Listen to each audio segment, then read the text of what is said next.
Hello, I am Pere Romeu, and that is Ramon Casas, in spirit anyway, in the bodies of an Irish woman and a Spanish woman.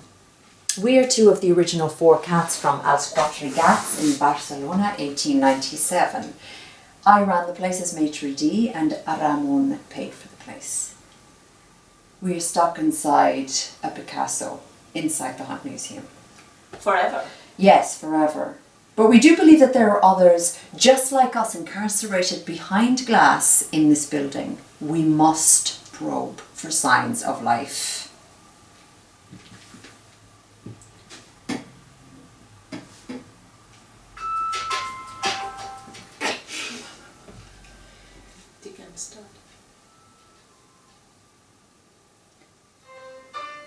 We find something by mistake which surprises us, and we spend the rest of our lives on the hunt trying to recreate that red hot discovery moment.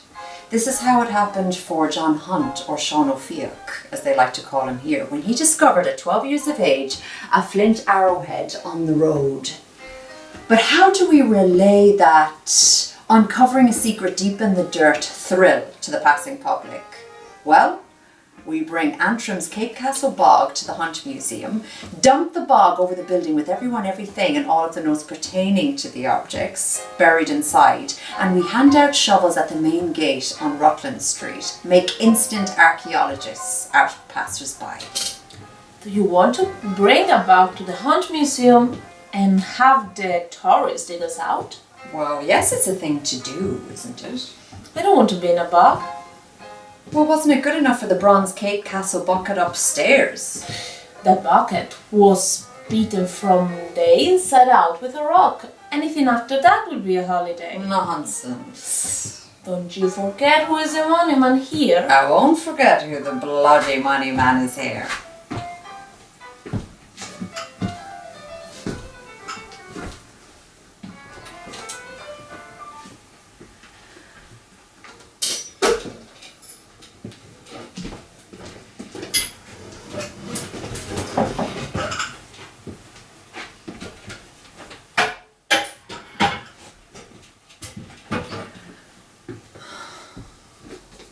What I wanted to do, which is so very hard to do using coherent sentences and adorable hand and leg movements, is bring the objects to life. But the minute you begin, you are doomed, which is what I realised at 5 a.m. one morning, when all of the background details about the objects came to an abrupt halt in one technicolor dot. Every object has tangents that spaghetti highway off into multiple stories, even if you're to think about the materials that the objects are made from. For example, amber and jet, they are millions of years old, and did they ever know that they were going to become a Santiago de Compostela souvenir or a chunk of an amber flask?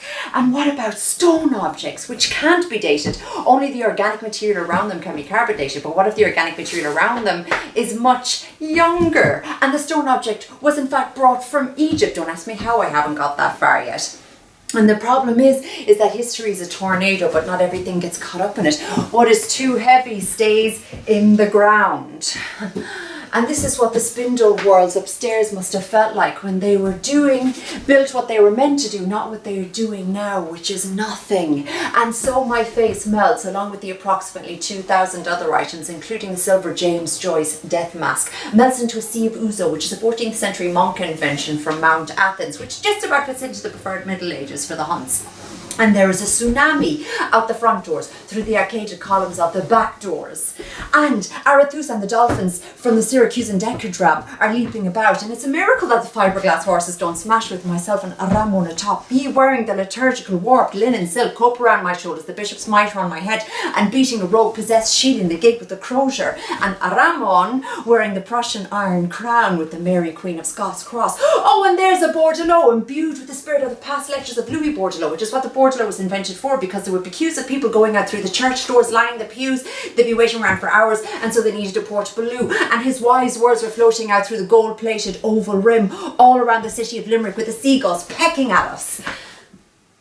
But that is wild imagination, because objects can come to life. They're deader than a doorknob. And is it a mausoleum or a museum that we find ourselves in, stuck inside of Picasso, the most famous to come out of Els Quatre Gats, the 5th illegitimate mangy cat after the original 4, myself, Ramon, Santiago and Miguel? There are funerary objects that were laid down in the earth with the dead, filled with porridge for sustenance, Greek oil vessels called lekethoi, filled with bridal oil for unmarried women in the hopes that they would find a husband in the pits of hell or the heights of heaven. The afterlife supposedly an obstacle course unlike what we contend with in living life. Buy a ticket to see the Book of the Dead at the British Museum if you don't take my word for it. Too late, already sold out. Beep beep, beep beep, beep beep. Why don't we use CPR to bring the objects to life? We are not doctors. I will go as far to say that we are the opposite than a doctor. What is the opposite of a doctor?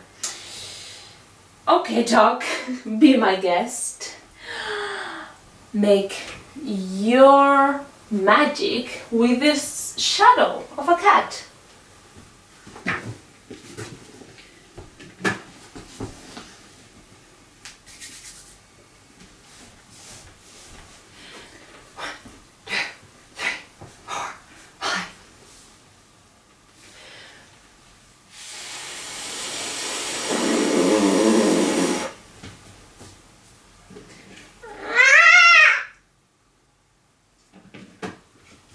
I don't think it's working. He's not responding. Está muerto. In my professional opinion, I think the cat is dead. That's what I said. Está muerto.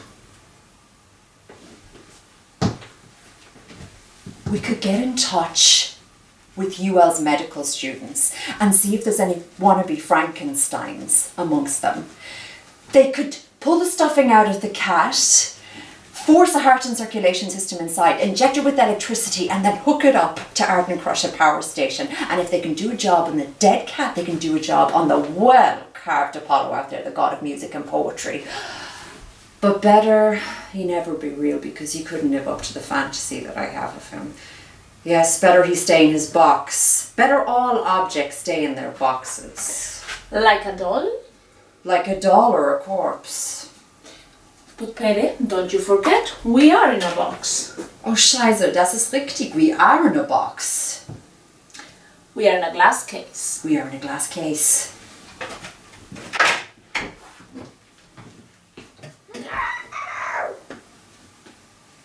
Oh Scheiße, das ist liegen.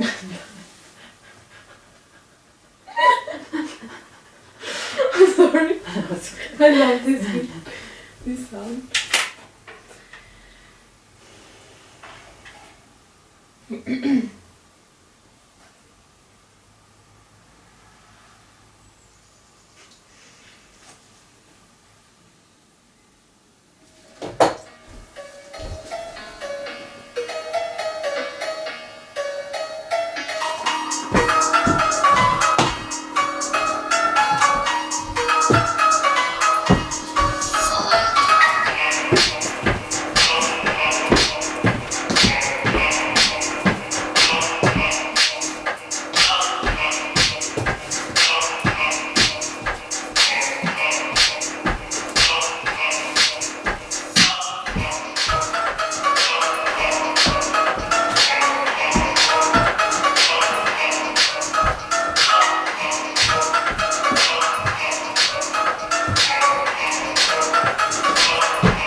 There now? Yeah, that's good.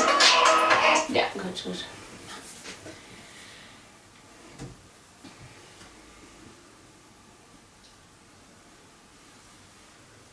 John and Gertrude didn't have their treasures in glass cases. They were among their furniture, out to see, to touch. The tiniest of treasures wrapped in a napkin before dinner for friends, visiting Lochgar and Limerick and Tromleck and both, sent in a package in the post. No strings attached gifts for those they wanted to be friendly with, in far-off places, not incarcerated in cabinets of curiosities, with hernia-inducing, stopping-starting drawers with glass as a barrier, your reflection superimposed on the objects. Do then you become part of the object story. One more for the Hunt collection, where you see a reflection of your face over poor Mary's on the Mice in Pieta. We are in a glass case. And do you know how they transported the most famous Pieta sculpture of all, Michelangelo's, to New York for the World Fair in 1964? It was very well padded indeed, because you can't have historical objects roaming free without their box within reach of grubby human fingers. Although there are some who can't see until they've run their hands over an object, even in the case of a once blind man with his sight newly restored after a corneal graft, who just couldn't see the lathe in a glass case in London Science Museum until it was freed and in his hands. But how did they swaddle Michelangelo's Pieta on the way to America? America, the place the Hunts were meant to end up but didn't. A crate 2.5 inches thick with an 8-inch base. A crate so well cushioned that it could float on water with a marker buoy and emergency beacon. Would they have wrapped an old man called Tom up so safely? And who is Tom? Who is Tom? Never mind. What I mean by this, if you forgive my crudeness, if Indiana Jones had all the time been looking for an old man in a cave called Tom, would the films have been so massive? Who is Tom? Who is Tom? Tom is no one, long dead. Have you noticed how we are so invested in old objects, but not old people? Old people can tell us their stories. They were there. I, Billy, Romeo, am 161 and I was there. I am Ramon Casas. I'm 156 and I was there.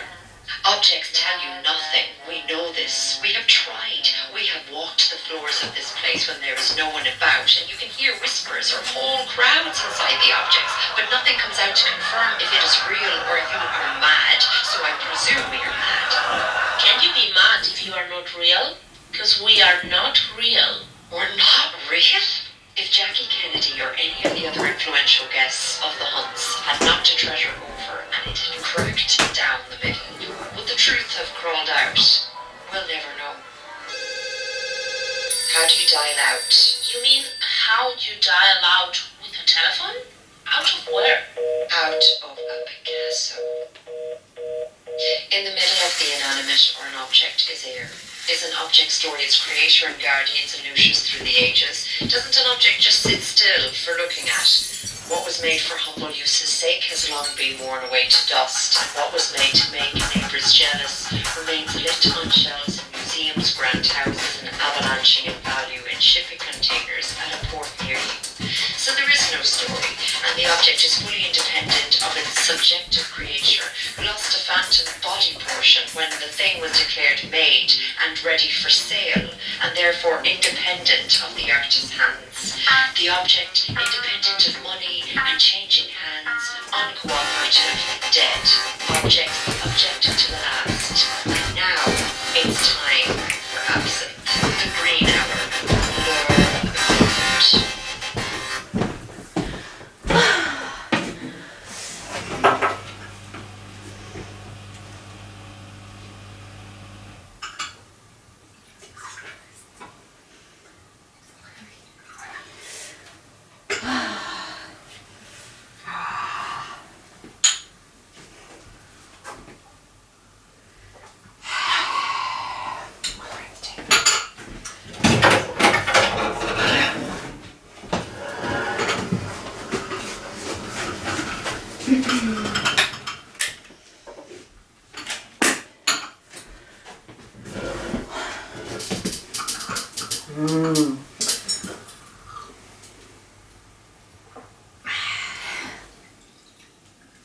You had Le Chat Noir in Paris, As Quatre Gats in Barcelona. Why not the Ginger Tomcat Cafe downstairs? What would your poster for the Ginger Tomcat Cafe be like? A ginger tomcat stealing bacon from a fridge. I would go there. We can't go there. We are not real. We need to build a culture off the back of a cafe like we did before. In this building we even have a resident ghost, Oliver. Oh, I think I've seen him. Very aloof. You can't buy that kind of character. And then you have the eyes of Robert Fagin, which follow you around wherever you go. And we could have music and art exhibitions and a magazine like we did before, and a fashion show going down the back stairs leading to the exhibition room. You know, people went to cafes to get the gossip about their neighbours, to buy and sell ships, to deal in the stock exchange, to speak badly about their bosses. You know, it was an hours-long rendezvous, you know, from the afternoon to the early hours of the morning, an informal home from home. Loitering for hours with 1 cup of coffee. Loitering is when you're standing up without purpose, not when you're sitting down without purpose. And the business went bankrupt. I don't know how. You don't know? I'll show you. So now pretend that you have no money and just 1 drop of coffee here. And the money man is watching at you.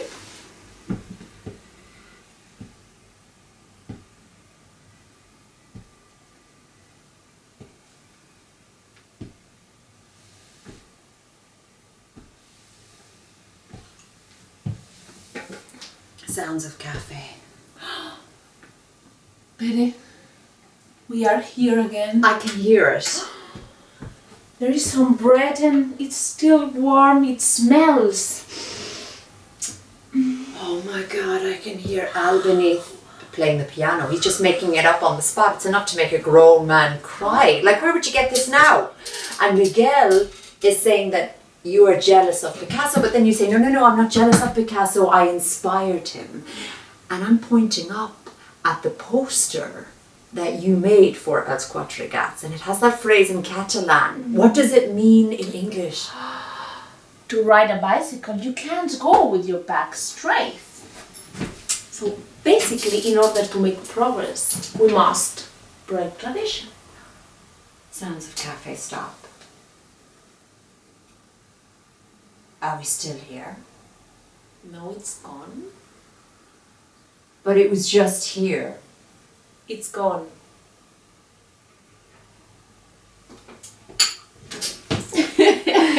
Oh my God. Thank you, Torre Eiffel. Thank you. Thank you, Paris. Thank you. Thanks, guys. Okay.